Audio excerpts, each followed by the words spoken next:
amigos, ¿cómo están? Muy buenas tardes, soy Jennifer Sencilla, les doy la bienvenida. Vamos a seguir aprendiendo a cuidar nuestra salud juntos. Hoy día vamos a hablar de un tema muy interesante que usted estaba pidiendo que lo volvamos a tocar. Hoy vamos a aprender más y usted va a tener la oportunidad de preguntar todo sobre la epilepsia. Así arrancamos Cuerpo Médico el día de hoy.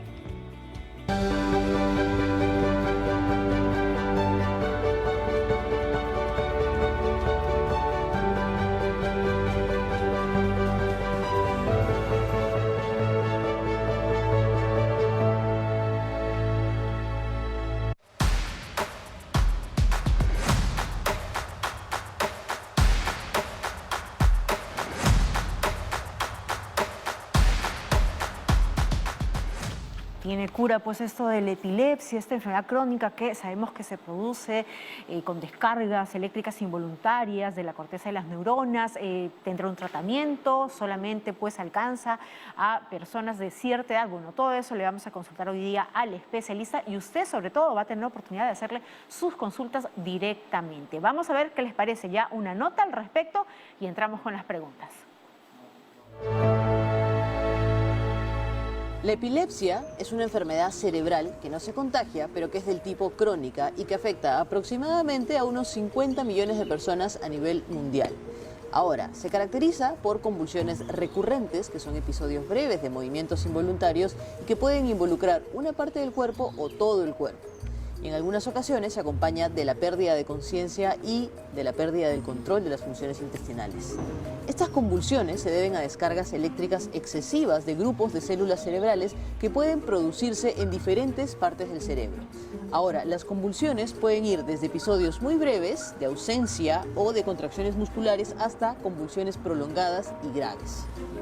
Es importante mencionar que la frecuencia en las convulsiones también puede variar desde menos de una al año hasta varias al día. Y las características de las convulsiones van a variar y van a depender de en qué parte del cerebro comienza la alteración y cómo se propaga. La mayoría de las personas con epilepsia pueden librarse de las convulsiones al tomar un medicamento anticonvulsivo y también llamado medicamento antiepiléptico. Otras pueden disminuir la frecuencia e intensidad de sus convulsiones al tomar una combinación de medicamentos. Muchos niños con epilepsia que no experimentan síntomas de epilepsia pueden eventualmente suspender los medicamentos y vivir una vida sin convulsiones.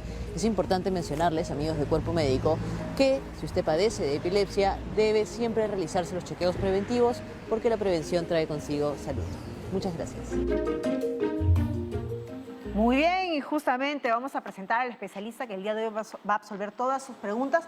Estamos ya acompañados del doctor Walter de la Cruz, él es jefe del Departamento de Epilepsia en el Instituto Nacional de Ciencias Neurológicas. Doctor de la Cruz, bienvenido a Cuerpo Médico, qué gusto tenerlo. Estábamos viendo un poco en el informe y veíamos que básicamente no son estos convulsiones, movimientos involuntarios. ¿Toda convulsión podría decirse que es epilepsia o no necesariamente, doctor? Buenos días, gracias por la invitación al canal. Es un gusto para mí hablar sobre esta enfermedad, que es una de las enfermedades neurológicas más frecuentes en el mundo. Hay que recordar que la epilepsia afecta al 1% de la población mundial. 1 de cada 100 personas en el mundo viven con epilepsia y hay países en el mundo donde la prevalencia, o sea, la frecuencia de la epilepsia es mucho mayor. Y uno de esos países es justamente países como el Perú, donde la prevalencia puede llegar a ser hasta el 2%. ¿Y por qué motivo la prevalencia es alta en nuestro país? En estos países, ¿por qué? Porque los factores de riesgo para la epilepsia, por ejemplo, como la asfixia perinatal por un mal control prenatal, las neuroinfecciones como la neurocisticercosis, las meningoencefalitis o incluso los traumatismos cráneoencefálicos por accidentes de tránsito son más frecuentes en otros países. En los primeros casos, patologías que pueden prevenirse, imaginamos. Pueden prevenirse muchas veces. Y bueno, ¿no? Un accidente es imprevisto, ¿no? Vamos, ¿qué le parece, doctor? Antes, con una primera consulta, tenemos a José que ya nos está esperando y nos llama rápidamente. José, gracias por llamar. ¿Cuál es tu pregunta? Muy buenas tardes a todos ustedes. Quería hacer una consulta inicial. Usualmente, cuando uno va a un neurólogo, un médico especialista, se medican para estos pacientes pastillas como tranquilizantes, ¿no? Como son el clonazepam o el alprazolam. Mi pregunta era en el sentido siguiente. Estas pastillas son tóxicas para el metabolismo, ciertamente. Yo quería saber si hay un producto menos tóxico cuando al momento que uno medica. Hay otras opciones para no afecte en todo caso hasta el hígado inclusive, ¿no? De ser el caso. ¿Sí? Preguntas en relación al tratamiento y también si en todo caso es tóxico, ¿no? El grado de toxicidad, como señala José. Doctor, ¿qué hay de cierto en todo esto? José, muchas gracias por la pregunta. Es muy importante porque hay muchos mitos en esto del tratamiento para la epilepsia. Los medicamentos que son útiles para el tratamiento de la epilepsia son llamados medicamentos o fármacos anticrisis epiléptica o antiepilépticos. Todos los medicamentos que usamos en medicina tienen efectos adversos, pero nosotros cuando tratamos a un paciente lo que vemos son cuáles son los beneficios con los menores riesgos.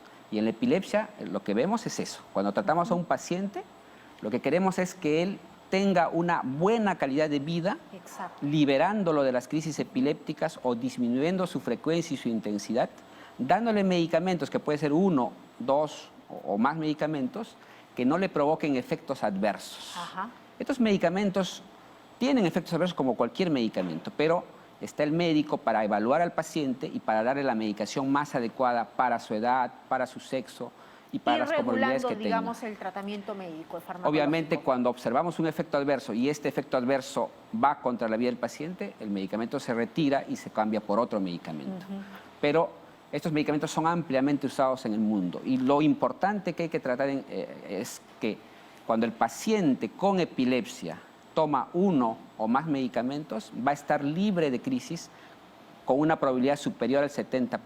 O sea, de cada 100 personas con epilepsia que toman algún medicamento, 70 van a estar libres de crisis y van a hacer una vida normal. Es decir, ninguna crisis de epilepsia. Libres de crisis por años. Perfecto, genial, muy bien. Entonces es una cuestión nada más Es muy de importante acudir el al uso de chequeo medicamentos, ir al neurólogo para que haga un diagnóstico y le dé el tratamiento adecuado para la epilepsia. Y el fármaco que es justamente el idóneo para ese paciente. El fármaco adecuado para su tipo de epilepsia, para la edad del paciente, para el sexo y para las comorbilidades que puede estar teniendo asociada a la epilepsia. Perfecto, muy bien, José. Entonces, en todo caso, sería bueno, de que converses nuevamente con tu médico tratante para regular seguramente esa medicación si es que tú sientes, o piensas que es tóxico. Vamos con otra consulta, nos vamos hasta Trujillo. Rocío, gracias por llamar. ¿Cuál es tu pregunta? Rocío. Hola, buenas tardes. Hola. Te escuchamos, Rocío. Gracias. Mire, tengo un hermano que tiene 49 años de edad. ¿Ya? ¿Tiene 49 ya años? Con 47 años de diagnosticado de epilepsia. Y hasta la fecha, el tratamiento que viene utilizando ya no le controla sus crisis convulsivas. Y quiere saber qué podría pasar. Muchas gracias, Rocío. Doctor. Muchas gracias. Les decía que de cada 10 pacientes con epilepsia, 7 van a estar libres de crisis tomando un fármaco antiepiléptico, pero 3 van a desarrollar lo que se llama la epilepsia fármaco resistente. O sea, tomando 2 o más medicamentos antiepilépticos, siguen teniendo crisis epilépticas a pesar de tomarlos regularmente. En este grupo de pacientes son candidatos para otros procedimientos, para otras terapéuticas. Una de ellas puede ser la cirugía de epilepsia. En pacientes que tienen un tipo de epilepsia que es la epilepsia focal, se puede hacer la investigación y ver si es un candidato para cirugía de epilepsia. Es un procedimiento que actualmente estamos desarrollando en el Instituto Nacional de Ciencias Neurológicas. Hacemos lo que se llama la cirugía de epilepsia. ¿Y qué grado de efectividad te encuentra con esta operación? Dependiendo de la causa, de la patología, podemos liberar al paciente de las crisis con una probabilidad del 70%. Buenísimo. O sea, de cada 100 a 70 pueden quedar libres de crisis, de ese tipo de pacientes. Y ya se están realizando en nuestro país. Perfecto. Vamos con otra consulta, pero por favor le pedimos a todos nuestros televidentes que bajen el volumen de su televisor para poder escucharlos bien y que la pregunta sea concisa y directa para el doctor. Vamos ahora hasta Huacho. Magali, gracias por llamar. ¿Cuál es tu preguntita? Hola. Buenas tardes, doctora. Buenas tardes, doctor. Yo antes del año convulsioné 2 veces. Son las únicas veces que yo convulsioné. Después me dio la fiebre. ¿Eso por qué, doctor? ¿Qué edad tienes, Magali?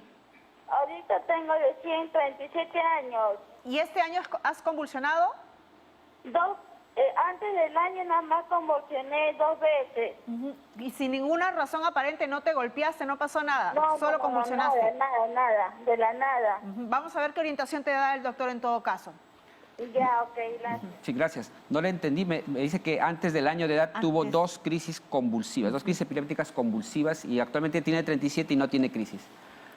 En los primeros años de vida, recuerden que entre los 6 meses, 5 años, muchos niños pueden tener lo que son las convulsiones febriles, que son unas convulsiones provocadas por la fiebre debido a la inmadurez del cerebro. Esos pacientes no tienen epilepsia, porque han tenido crisis epilépticas provocadas específicamente toda por la convulsión fiebre. va a ser No todo épica. paciente que tiene crisis epilépticas va a tener epilepsia. Ajá, perfecto. En todo caso, ¿qué deberían hacer las personas que ven en sus niños de repente por ahí un cuadro, una crisis epiléptica? Todo niño o mayor que tenga una crisis epiléptica tiene que acudir a una evaluación con un neurólogo de preferencia. Con un neurólogo, perfecto. No normalizar ese movimiento, por más que no ha sido recurrente ni se volvió a repetir. Claro, Perfecto. tiene que ser evaluado. Muy bien, vamos adecuadamente. hasta Cusco. Oscar, gracias por llamar. ¿Cuál es tu pregunta? Doctor, yo quisiera consultar si la epilepsia puede ser también de carácter hereditario. Perfecto, buena pregunta, Oscar. Oscar, mucho gusto. Saludos para Cusco. Muy buena pregunta, porque es un mito, ¿no? Siempre los pacientes dicen, doctor, yo no tengo ningún familiar con epilepsia, ¿y por qué me dice usted que yo tengo epilepsia?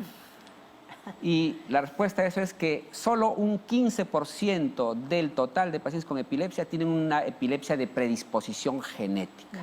La mayoría de las epilepsias son por causas adquiridas o por algún tipo de malformación del cerebro. Y que estas se dan básicamente cuando durante la gestación, previamente a la gestación. Las causas adquiridas pueden darse por problemas durante la gestación, durante el proceso de nacimiento y después del nacimiento, ¿no? Un Por trauma, un golpe, un accidente. Traumatismos craneoencefálicos suficientemente intensos, infecciones del cerebro, Solo el 15% infartos, de la predisposición infartos cerebrales, genética. hemorragias cerebrales. Ajá, perfecto. Bueno, ahí nos quedó clarísimo. Vamos ahora a recibir a Lilian desde Ayacucho. Lilian, gracias por llamar. Buenas tardes, soy Lilian del departamento de Ayacucho. Doctor Walter, quiero consultarle algo muy urgente. Mira, yo tengo una hermana mayor de 58 años. Ella tiene epilepsia porque anteriormente estuve tomando el jarabe de Valpaquine, ¿ya? Y resulta que aparte de tener la epilepsia, también ella tiene una enfermedad al corazón, la cardiomiopatía isquémica. Entonces ella está ansiosa porque también quiere vacunarse contra el COVID. Entonces cada vez que acude a la vacunación, le niegan porque le toman la presión arterial y siempre está elevado. Ya, entonces ahora el cardiólogo le ha dicho de que corre ese riesgo porque tiene, digamos, aspectos colaterales, no te puedes vacunar. Ahora, ¿cuál sería la solución, doctor, en este caso? Muy bien. Lilian, muchas gracias por la pregunta y saludos a mi tierra. Ayacucho, lindísimo. La epilepsia no es una contraindicación para vacunarse ni contra la vacuna contra COVID o contra cualquier enfermedad. Todos los pacientes con epilepsia tienen que vacunarse. Es más, es un factor de riesgo, ¿verdad? El tener COVID puede ser más peligroso para un paciente con epilepsia porque durante la enfermedad pueden exacerbarse las crisis. Ajá. Es importante, por eso, vacunarse. No es una contraindicación. De repente la persona tiene otras enfermedades que pueden ser factores de riesgo para no vacunarse, pero la epilepsia no. Ahora, doctor, los cuadros de epilepsia siempre se desencadenan por lo general durante la adolescencia, la juventud, y en la adultez ya empiezan a remitir, ¿o siempre es que puede darse estos casos? Es una pregunta también muy importante. Muchas gracias por esta pregunta, porque es otro mito de la epilepsia. Es decir, que la epilepsia solamente comienza en la infancia o en la adolescencia. La epilepsia puede comenzar a cualquier edad de la vida. Es más, la epilepsia tiene un comportamiento bimodal, o una incidencia bimodal. Comienza con más frecuencia antes de los 5 años y después de los 60, 65 años. La diferencia es la causa. Antes de los 5 años generalmente son causas congénitas y después de los 60 años generalmente son causas vasculares, las enfermedades cerebrovasculares, el infarto, la hemorragia cerebral son causas frecuentes de epilepsia después de los 60 años. Perfecto, muy bien. Vamos con una última consulta hasta Arequipa. Samuel, gracias por llamar. ¿Cuál es tu pregunta? Sí, buenas tardes. Bueno, me llamo Samuel. Tengo una pequeña pregunta. Lo que sucede es que cuando intento tocar un objeto, bueno, tengo la edad de 23 años, intento tocar un objeto y me concentro en tocar el objeto, puedo tocarlo, ¿no? Pero me doy cuenta de que si es que estoy mucho rato intentándolo, me tiembla la mano. Y me da un poco de temor, no sé si será un inicio de la epilepsia o quizás sea un problema de no haberme alimentado bien, ¿no? Falta de proteínas. O un problema, ¿no? De repente de otra razón. ¿Eso te está pasando ya permanentemente, Samuel? Sí, eso me sucede, bueno, sí, me está sucediendo, claro, no es tan alarmante, según lo que noto, pero me da un poco de temor. Pero ya es permanente, desde hace un tiempo atrás. Sí. Ah, muy bien. Bueno, ahí vamos a ver la recomendación del doctor. Imaginemos que vas a tener que visitar a un especialista. Claro. Doctor. Sí, Samuel, muchas gracias. Ahí también quiero resaltar justo una cosa, ¿no? Todo el mundo cree que las crisis epilépticas solamente dan convulsiones. Ajá, movimientos. Sí, movimientos, ¿no? Todo el mundo dice, el paciente está convulsionando y... ¿no? Pero la convulsión solamente es un tipo de crisis epiléptica. Hay varios tipos de crisis epiléptica.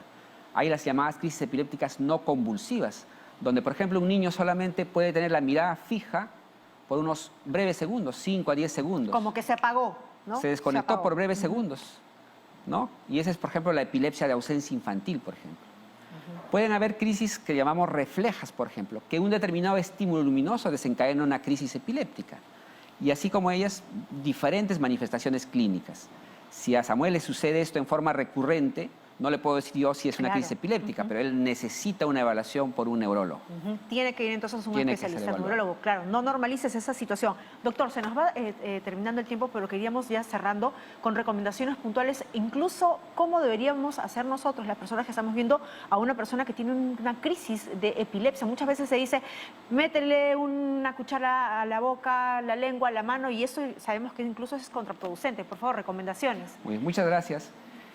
Sí, eso es lo que siempre se recomienda a los familiares o a los testigos que están viendo una convulsión, ¿no? Y hay cosas que uno debe hacer y los que no debe hacer. ¿Qué es lo que debe hacer? Primero, mantener la calma. Si está viendo convulsionar a una persona, ponerlo de costado, en decúbito lateral, para que pueda las secreciones fluir por gravedad y no atorar al paciente, no porque si es que vomita podría asfixiarse con su propio vómito. Podría aspirar al paciente y provocar otras complicaciones. Segundo, no apretar al paciente, ¿no? Porque a veces lo quieren apretar mucho y eso puede generar a veces fracturas, rupturas musculares. Lo que hay que es mantener la calma, ponerlo en decúbito lateral, evitar que las cosas caigan sobre él o que él se golpee con objetos. Nunca hay que meter nada en la boca. A veces suelen meter correa, cucharas, las manos. Puede ser muy, muy grave porque la mordida es tan intensa que el paciente puede romper los dientes y si meten la mano pueden quedar mutilados. Entonces, evitar ese tipo de prácticas. En todo caso, simplemente mantener la calma y sacar los objetos que le pueden hacer daño. Observar, cuidar de que el paciente no se golpee. Las crisis en general duran menos de 1 a 2 minutos. Luego de ello viene un estado posictal, donde el paciente va a quedar probablemente con mucho sueño, a veces confuso, y lo que hay que hacer es calmarlo. ¿Y es necesario llevarlo a urgencias al médico? Si la persona nunca ha presentado una crisis, recién está presentando, tiene que ir a ser evaluado por un neurólogo. Si el paciente tiene varias crisis en un solo día, o la crisis epiléptica es más duradera, dura más de 5 minutos, tiene que ir inmediatamente a la emergencia. ¿Y si es Pero si el paciente ya es un paciente que ya tiene el diagnóstico, ya está recibiendo tratamiento, lo que más bien es, hay que vigilarlo y hay que averiguar por qué ha tenido esa crisis. Porque la mayoría de pacientes con epilepsia que a pesar de tomar la medicación tienen crisis es porque por ahí olvidaron la dosis del medicamento, no durmieron bien, consumieron alcohol o algún factor desencadenante de las crisis. Perfecto, muy bien, muchísimas gracias, muy valedero todo lo que nos acaba de decir. Hemos estado con el doctor Walter de la Cruz, jefe del Departamento de Epilepsia en el Instituto Nacional de Ciencias Neurológicas. Hemos estado hablando de epilepsia. Muchas gracias, doctor. Seguramente vamos a volver a conversar de estos temas en el programa. Vamos a hacer ahora sí una pausa, pero vamos a regresar con Sarita Busabá, que nos va a hablar de un tema muy interesante que también se escucha mucho recientemente. ¿Qué es esto de la dieta keto, la dieta cetogénica? Bueno, eso nos va a hablar Sara Busabá y más luego de la pausa. No se muevan.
Ahí está, como estaba viendo en pantalla, este fin de semana se va a dar inicio a la quinta vacunatón en Lima y Callao. Van a ser 36 horas ininterrumpidas en la cual usted va a poder irse a vacunar si es que está en el grupo etario, es decir, desde los 38 años a los 44 años, que es a quienes le correspondería esta primera dosis. Y también, ojo, atención, a las personas que aún no han recibido su segunda dosis, es decir, comprenden cómo los rezagados también van a poder irse a vacunar. Estos 28 puntos que se han implementado en Lima y Callao, Sarita. Así es, Jennifer, y no solamente este grupo etario que menciona, sino que también hay condiciones especiales que también amerita ir a la vacunatón y que está dispuesto para ellos. Por ejemplo, personas que tienen trastornos de salud mental desde los 12 años de edad, personas que tienen síndrome de Down también desde los 12 años de edad.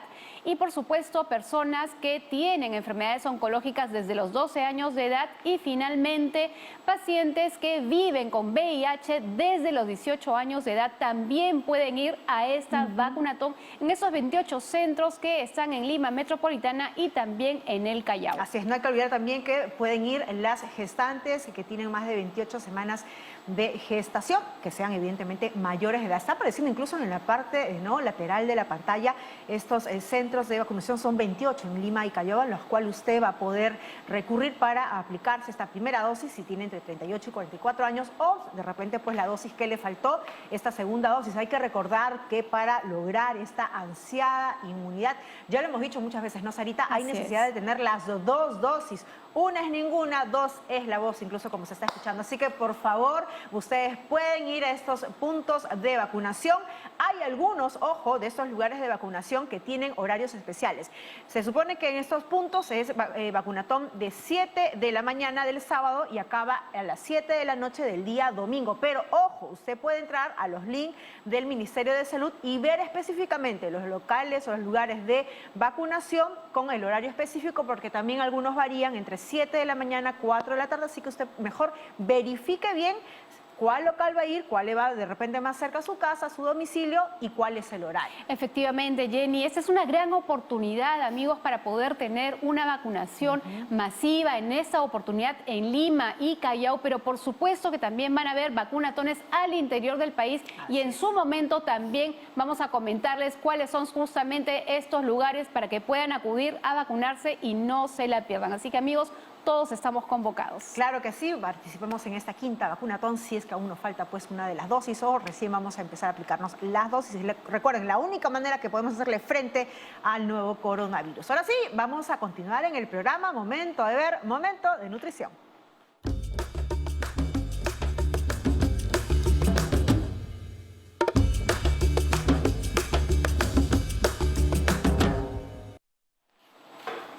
Amigos, estamos de regreso aquí en Cuerpo Médico en nuestro momento de nutrición y hoy hemos aprendido sobre la epilepsia y por eso es que traigo el día de hoy el tema de la dieta keto o dieta cetogénica, porque esta dieta, si bien está muy de moda, nace en realidad para ayudar a pacientes con epilepsia refractaria, es decir, aquellos pacientes que en un inicio no había medicación, se les daba la dieta keto y se veía que las convulsiones disminuían, pero en la actualidad esta dieta keto estaría indicada en aquellos pacientes que reciben tratamiento y aún con tratamiento pues siguen teniendo convulsiones. Es ahí únicamente donde la dieta keto podría tener un beneficio. ¿De qué se trata esto? Es una dieta sumamente restrictiva porque se quitan casi totalmente los alimentos, fuentes de energía que nos dan propios de los azúcares y los almidones, es decir, estas personas no podrían comer frutas que están llenas de vitaminas y minerales, no podrían comer, por ejemplo, tubérculos como la papa que tenemos acá u otras fuentes de almidones como por ejemplo la quinoa, que es tan nutritiva, el pan o la galleta.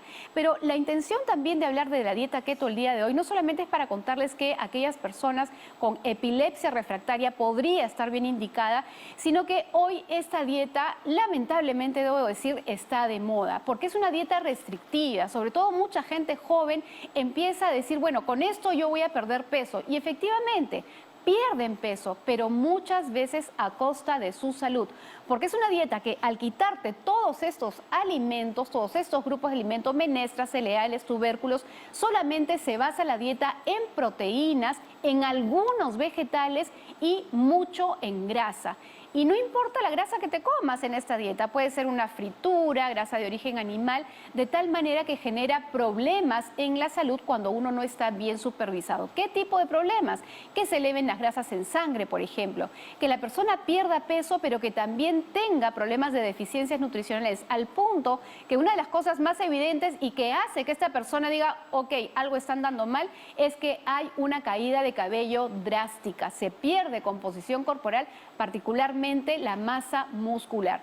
Por eso es que hoy quiero darles este mensaje. Antes de meterse en cualquier dieta que está destinada o dada por un coach nutricional que, ojo, no es una nutricionista, o que ustedes empiecen a buscar este tipo de dietas en internet, por favor, infórmense bien, porque nuevamente repito, no todo es para todos. La dieta keto podría estar bien indicada, pero generalmente son muy pocos casos los que se benefician con ese tipo de alimentación. Recuerden, con la salud nunca se juega. Muy bien, ni menos se improvisa, ni mucho menos pues se hace caso a personas que no son los especialistas que han estudiado justamente pues para saber cuál vendría a ser las dietas indicadas. Muchas gracias, Sarita, siempre es importante escuchar a voces autorizadas sobre el tema. Un momento de decirle gracias por su preferencia. Recuerda, a las 5 de la tarde tenemos programa y vamos a hablar del síndrome de Tourette, así que no se la pierda. Nos vemos a las 5, cuídese.